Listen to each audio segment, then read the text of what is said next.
Agora são 8h04. O decreto assinado nesta quarta-feira pelo presidente Jair Bolsonaro e publicado no Diário Oficial da União amplia a quantidade de categorias e pessoas que têm direito a porte de armas no Brasil. Bom, terão direito a porte de arma políticos, advogados que atuam no poder público, por exemplo, procuradores, defensores, motoristas de veículos de carga, proprietários rurais, jornalistas, conselheiros tutelares, agentes socioeducativos. Tem também a possibilidade de crianças e adolescentes também terem o porte de armas, aqueles que praticam tiro em clubes privados. E sobre esse assunto a gente vai conversar com o Bruno Langiani, ele que é advogado e especialista em segurança pública do Instituto Sou da Paz. Olá, Bruno, bom dia. Bom dia, obrigado pelo convite. Bom, Bruno, na realidade, esse decreto desrespeita, né, o Estatuto do Desarmamento? Totalmente. E o presidente tem consciência disso, né? Ele, inclusive na época de deputado, ele fez um projeto de lei com um texto muito parecido. Então, o presidente e seus assessores, eles sabem que eles não só tentaram ir no limite do que o Estatuto permitia, eles foram além. E isso é completamente ilegal, isso fere a separação entre poderes e é também desrespeitoso com o Congresso, né, que é o responsável no nosso país por legislar nesse tema de controle de arma de fogo.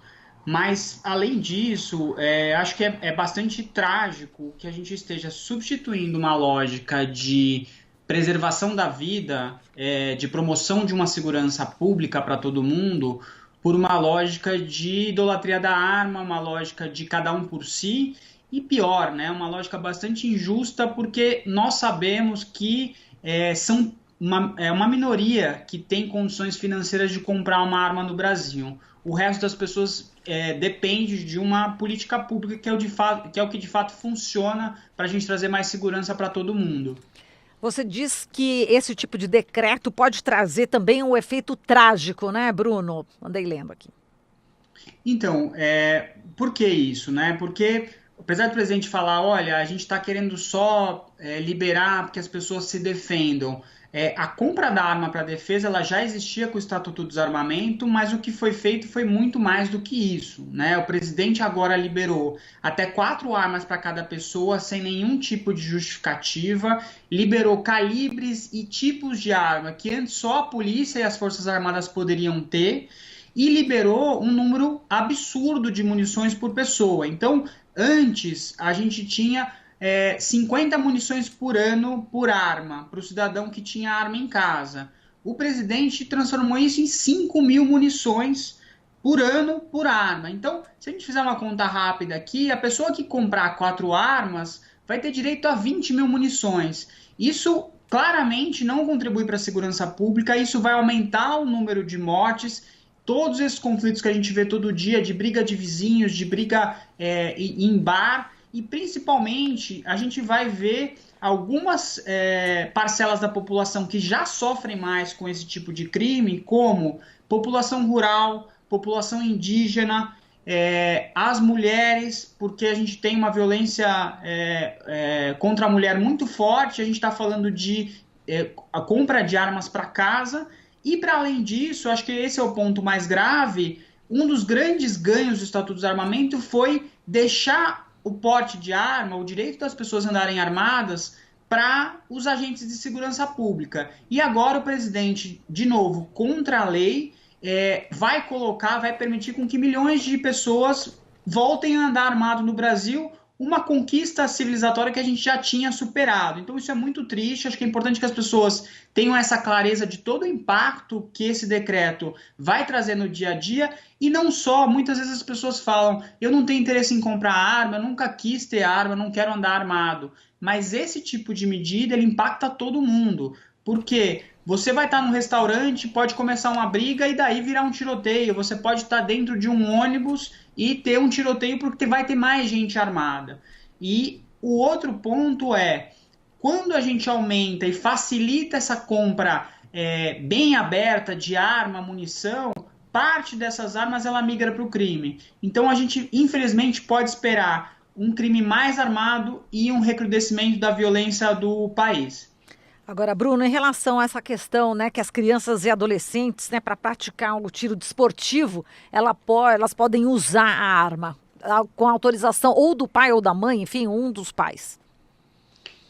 Assim, de novo, a gente faz um olhar para prioridades, né? A gente tem no Brasil uma série de outros direitos de crianças e adolescentes que não são garantidos, a gente não tem vaga em creche para as mães que precisam trabalhar, a gente tem um sério problema de saúde infantil e a gente vê que o presidente está priorizando uma questão de arma de fogo, né? Por mais que você possa ter uma pessoa ou outra que pratica como esporte o tiro esportivo, não deveria estar sendo essa a prioridade do presidente da República com tantos problemas que a gente tem no Brasil atualmente.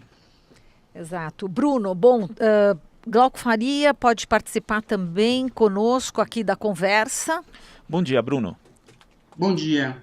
Em relação ontem à participação do ministro da Justiça e Segurança Pública, Sérgio Moro, numa audiência na Câmara dos Deputados, quando ele foi perguntado a respeito desse decreto do presidente Bolsonaro, que ele inclusive assina junto, ele falou que aquilo não fazia parte da política de segurança pública e se tratava de uma promessa eleitoral.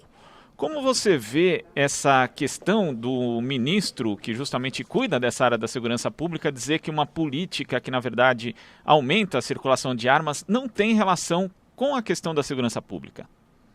Eu acho que é uma visão limitada e míope do ministro, porque, assim, claramente, a gente tem no Brasil 7 em cada 10 homicídios são cometidos com arma de fogo.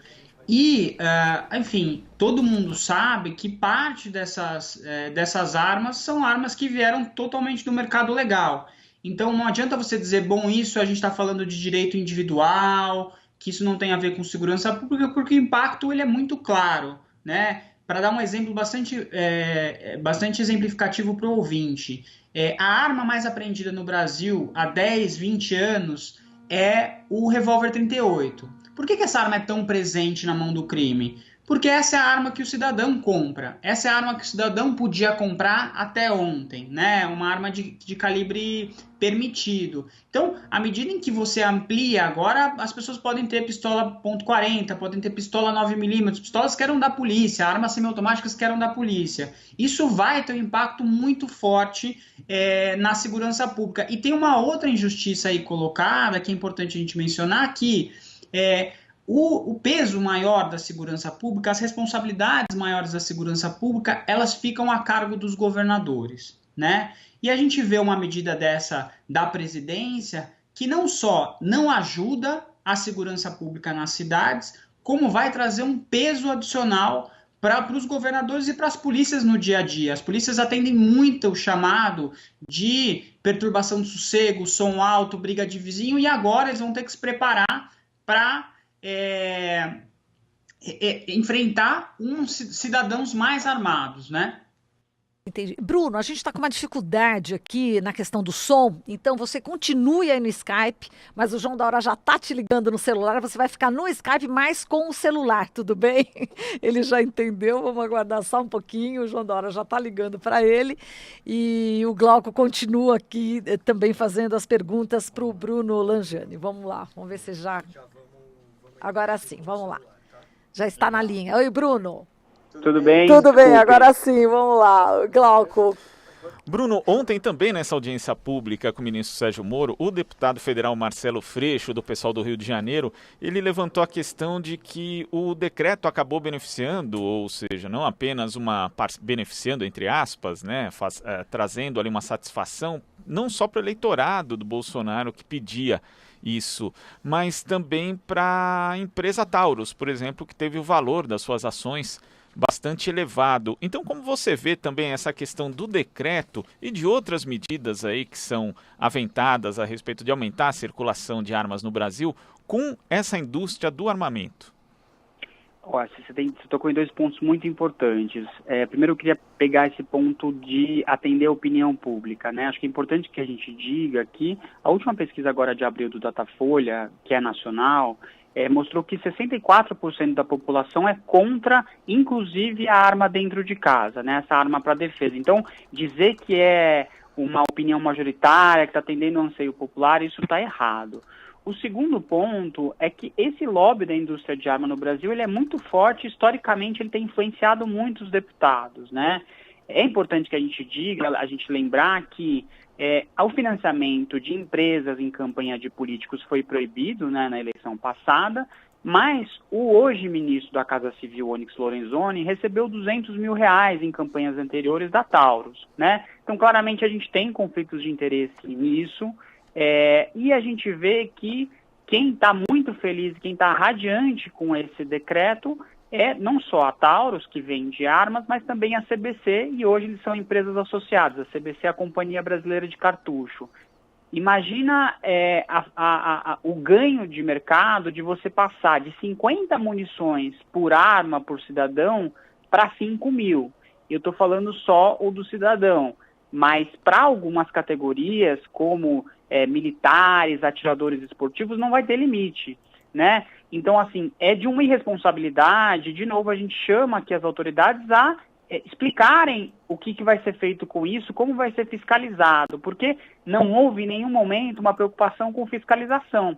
Poderia ter se ampliado o número de munições, mas, por exemplo, exigindo que essa munição fosse marcada com lote. A munição vendida para as polícias é marcada por lote, por que a munição vendida para o cidadão não é marcada?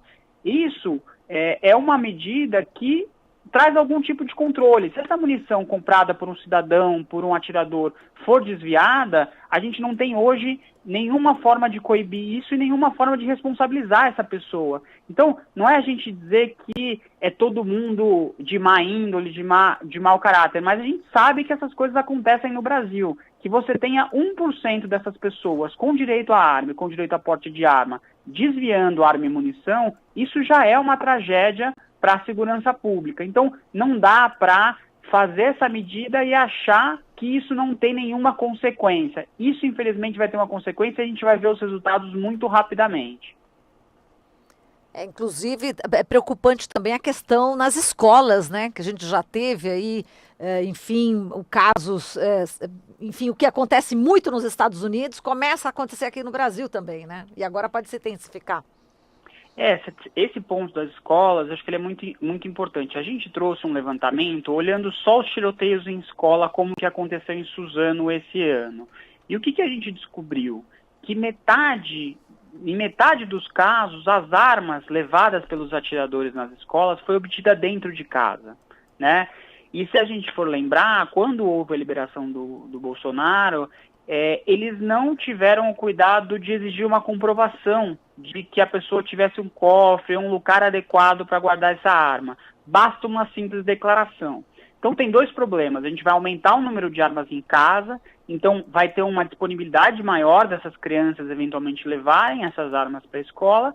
E pior, como ele ampliou o tipo de arma que as pessoas podem ter em casa, infelizmente a gente pode esperar casos mais graves, né? Porque qual a diferença dos tiroteios, por exemplo, no Brasil e nos Estados Unidos?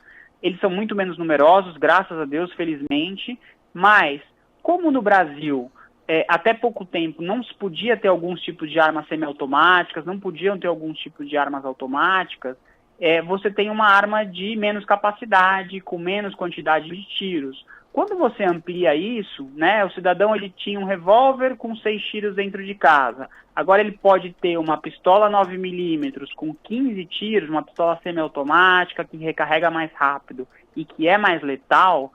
Infelizmente a gente vai ver um agravamento dessa violência. Então, de novo, por todos os casos que a gente olha, a gente citou só alguns pontos do decreto. Mas tem coisas muito mais absurdas, só para dar um exemplo para vocês de como muda a lógica de uma proteção para a segurança pública para uma lógica de valorização da arma.